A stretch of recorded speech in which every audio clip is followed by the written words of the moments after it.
They didn't even wait for the lawyer to speak. She will get nothing. Dad hated her. That's what my sister Karen said the moment I stepped into the room. No greeting, no eye contact, just that sharp, cutting sentence, loud enough for everyone to hear, like she wanted it to echo. I felt the words land in my chest like a punch. My grip on my son Eli's hand tightened. His small fingers curled back around mine, warm and trembling. I forced a smile down at him, thin and shaky, but he knew. He always knew. I hadn't even taken a seat yet, but the message was clear. I wasn't welcome. I wasn't family. I was just a loose end they were here to snip clean.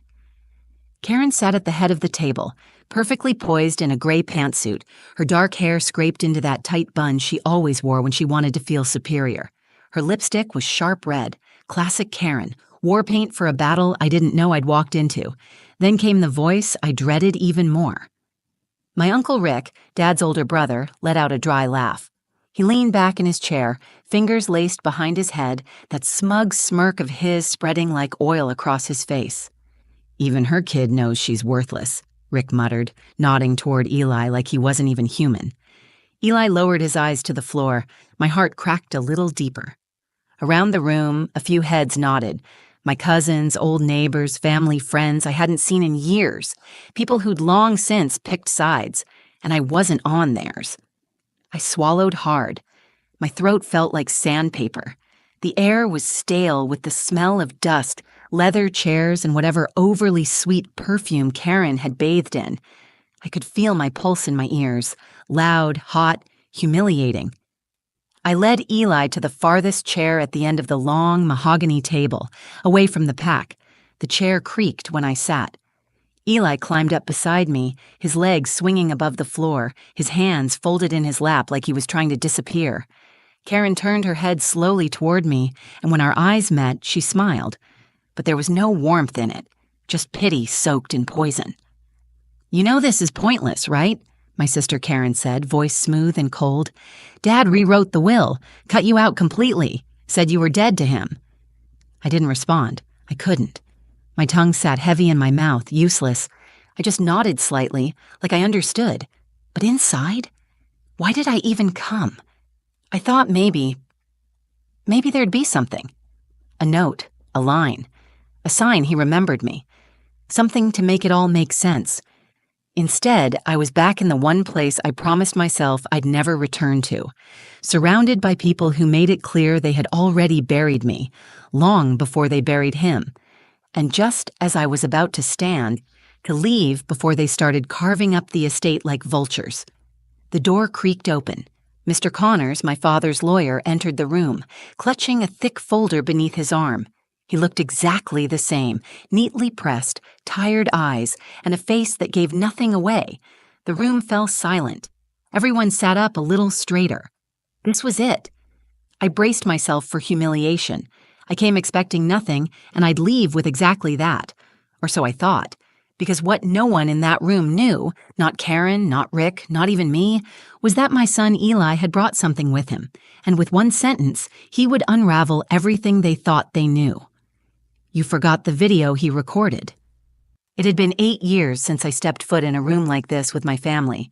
8 years since I packed up a life they said I didn't deserve, took Eli, just 2 at the time, and left without looking back. Not because I wanted to, but because I had to. Because every conversation with my father, Charles, ended in silence or shouting. Because every family gathering felt like walking barefoot across glass while smiling for the camera. But now, I was back in a room that still smelled like cigar smoke and old anger. The irony? I didn't even know I was invited to the will reading. The envelope showed up 3 days after the funeral. No note, just the date, time, and address in Connor's formal script. For a moment, I wondered if it was a mistake. Maybe they meant to send it to Karen, or maybe it was just a cruel final joke.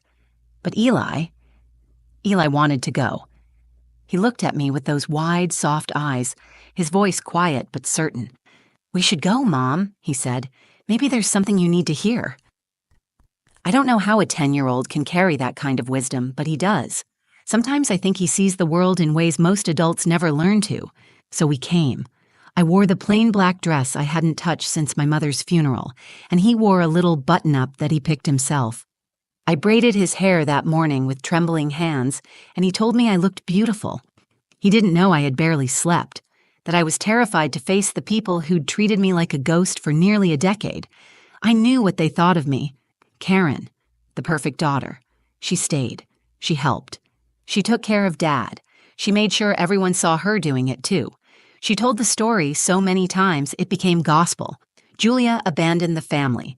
Julia couldn't handle real life. Julia ran away. They never asked why I left.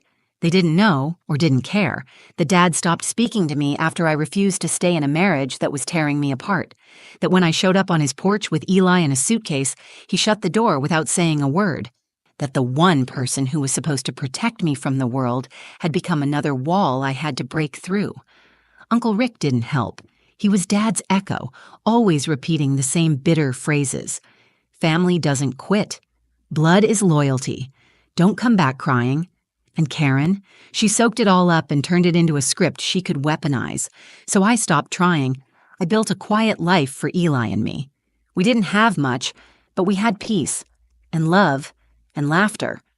Still, part of me held on to the smallest, most fragile hope that maybe, in the end, Dad had seen something, regretted something, left something behind.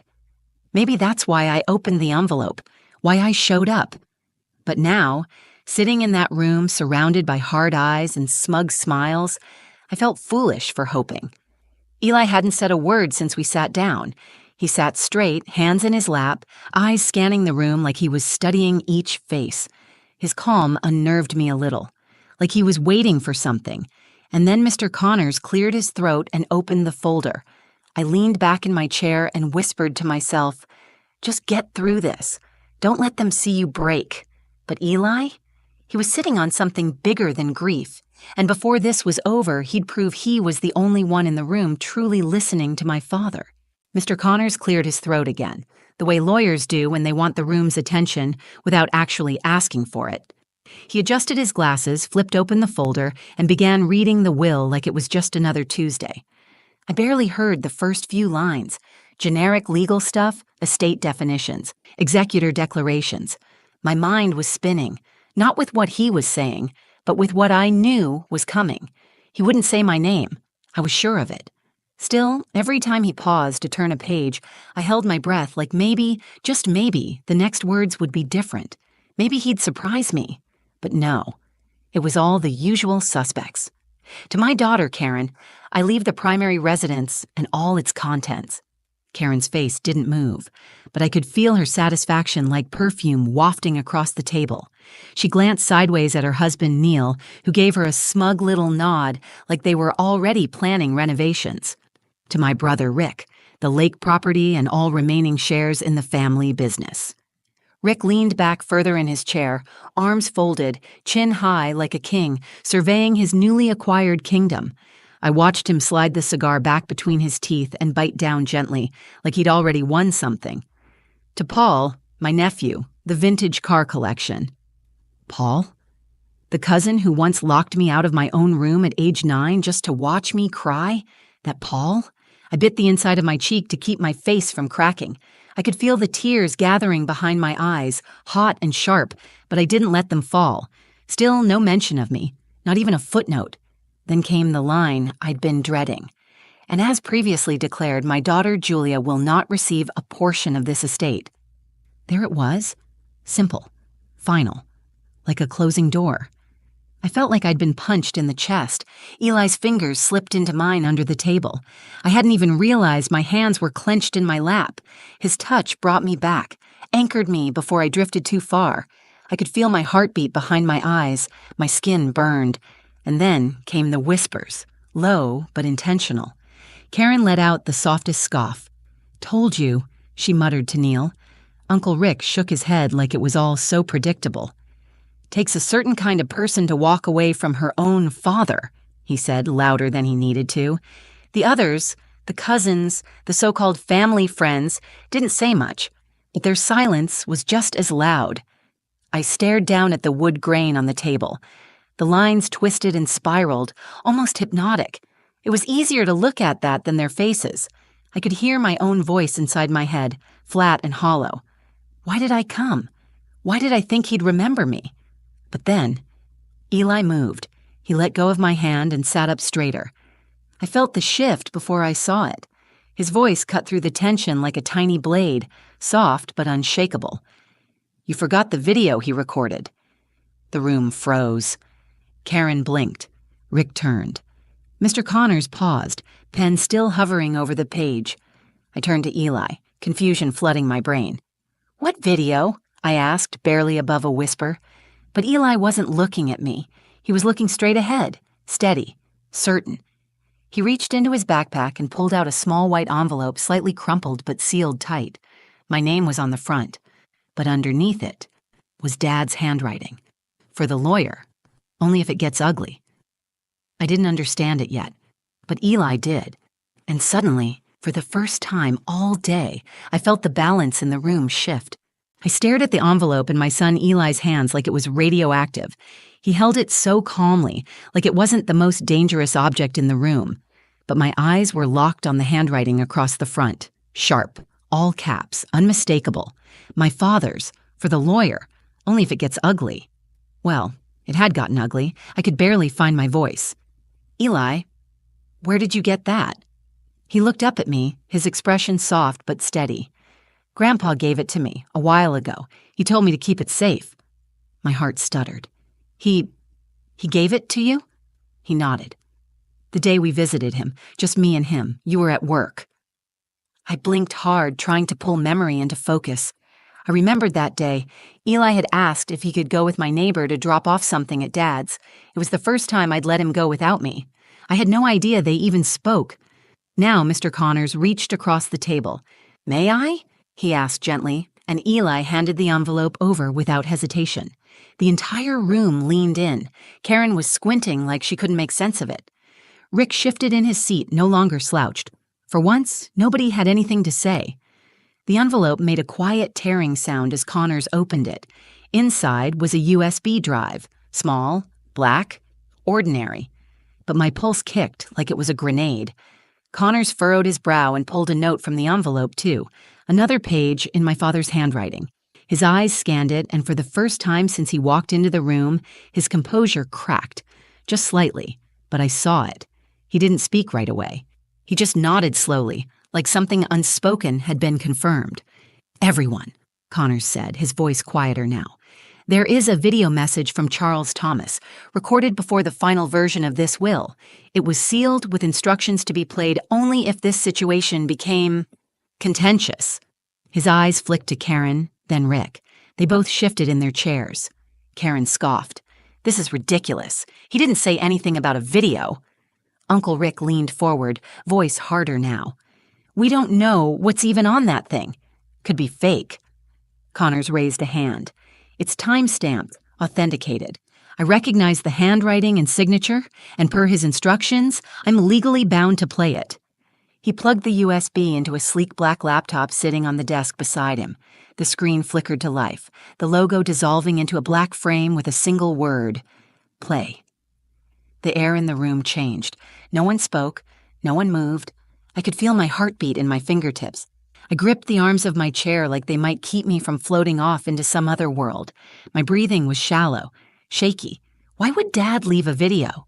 Why to Eli? What could he possibly want to say now after everything? Eli didn't look nervous. He just sat still, eyes on the screen like he already knew what was coming. Karen looked pale now. Her lips were pressed into a tight line. Rick had stopped chewing his cigar. I wanted to run. I wanted to cry. I wanted to scream. But mostly, I wanted to know. Connors hit the spacebar.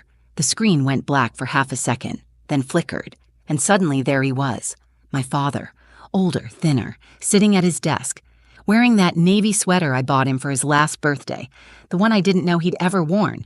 His hands were folded, his expression not cold, just tired.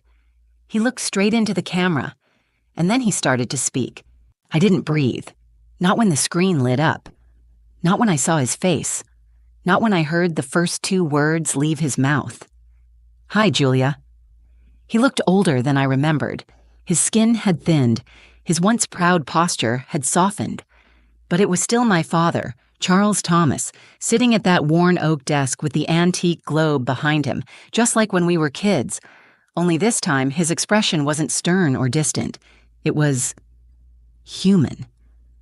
"If you're watching this," he continued, "I'm gone, and I'm guessing things didn't go well at the reading." His hands were clasped in front of him, fingers twitching slightly, a small, nervous habit I had too. "I didn't expect peace between you and the family. I know what they think of you. Hell, I know what I said about you." He looked down, swallowed, and I was wrong. My breath caught in my throat. My nails dug into the armrest of my chair. Eli glanced up at me, but I couldn't look away. I believed what Karen told me. I believed Rick. I believed that you left because you didn't care. I didn't ask questions. I didn't listen to you, not once. You tried, and I shut the door in your face, on you and Eli. I heard Karen shift in her chair, sharp and uncomfortable. I didn't look at her. I couldn't. Dad's voice cracked, just barely. "I thought being strong meant being proud, that if you walked away it was betrayal. But strength is showing up. It's protecting your child, and you did that. You did what I couldn't." His eyes glistened. My own vision blurred. I met Eli one day when he stopped by. Just the two of us. That kid. He didn't say much, but when I asked him about you, he just said, "My mom is the safest place in the world." My hand flew to my mouth. "I lost you, Julia. I see that now. I lost my daughter because I couldn't stop being right long enough to love you the way you needed. But I won't let my last act be pushing you away again." He cleared his throat and looked straight into the camera, steady. So I changed the will. There was a collective gasp in the room. Someone's chair creaked. Rick's, maybe. Karen muttered something under her breath, but I couldn't hear it. I could barely hear anything but the sound of my father's voice. "I've left the house to you and Eli. The savings, the retirement fund, it's yours, and a college trust for Eli. I know it doesn't fix what I broke, but I want you to have the peace I couldn't give you when I was alive." He paused, then leaned slightly closer to the camera. "And if they're angry, let them be angry. You earned this. You lived through all of it and never stopped being a mother. That's more than I ever managed." A lump formed in my throat so big I could barely breathe. "I'm proud of you, and I love you, Julia. Always did. I just didn't know how to show it." And then, just before the video faded to black, he added quietly, "Take care of my grandson. Tell him, thank you." The screen went dark. No music, no transition, just silence. Pure, still, holy silence. Around me, chairs squeaked, someone sniffed, but I didn't move. I sat there, hand over my mouth, tears slipping down my cheeks, feeling like something I didn't even know I was carrying had finally been lifted after all the years of noise, of blame, of exile, of silence. He heard me. He finally heard me. And in the quiet that followed, no one could take that away. No one spoke when the screen went black. Not Karen, not Rick, not the cousins or the family friends who once smiled politely while ignoring the weight I carried. Even Mr. Connors sat still, his hand frozen above the mouse, as if stopping the video had also stopped time. And maybe, in a way, it had. I don't know how long I sat there. My hand was still over my mouth. My cheeks were wet, but I hadn't noticed the tears falling until I felt Eli's hand slip into mine again. He wasn't crying. He just looked up at me with this small, knowing smile, like he'd been waiting the whole time for the truth to finally find a voice. I leaned down and kissed the top of his head. My heart ached with something too big for words.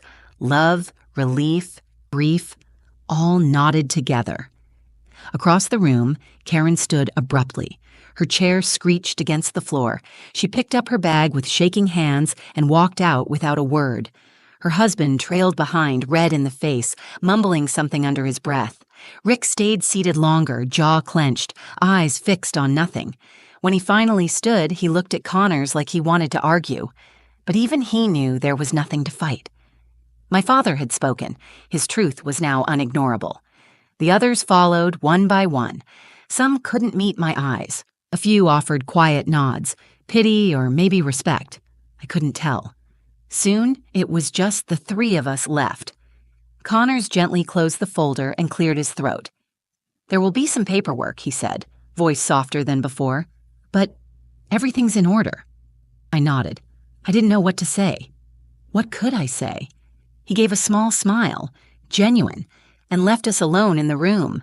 The silence that followed wasn't the same kind I had grown used to. This silence was peaceful, whole, like something had finally settled into place. I looked at Eli, still holding my hand, still looking at me like I was the strongest person in the world, and maybe, in his eyes, I was. But he was the one who saved me, who carried that envelope like it was just a piece of paper, not the truth that would rewrite everything. We stayed a little longer. I don't know why. Maybe I just needed time to breathe. Maybe I wanted to sit in the one room where, for the first time in years, I felt like I belonged. I kept hearing Dad's voice in my head. "I'm proud of you." 3 words I thought I'd never hear, words I needed more than I ever admitted. I thought about everything I'd carried, years of silence, of being blamed, of being erased, and now I wasn't erased. I was seen, heard, remembered. I looked at Eli again. "Thank you," I whispered. He tilted his head. "For what?" "For being braver than me," I said, "for holding on to something that mattered." He smiled. "I just wanted you to hear him." And I had. Not just in the video, but in the shift that came after, in the peace that filled the room once everyone else had left. That's the thing about truth. It doesn't always come when you want it, but when it does, it changes everything. So, no, I didn't walk out of that room broken. I walked out holding my son's hand with my father's words still echoing in my chest. I walked out whole. And that silence finally meant something. If this story meant something to you, if you've ever been pushed aside, misjudged, or made to feel like your voice didn't matter, just know this: you are not invisible. And sometimes the truth takes time, but it will come to light. If you felt something while listening, please give this video a like and share it with someone who might need to hear it too. Stories like this only reach the people who need them most when you help them travel. And if you want more real, raw, and emotional stories just like this, don't forget to subscribe to the channel. There's so much more to tell. Until next time, stay strong, stay kind, and remember, your voice matters.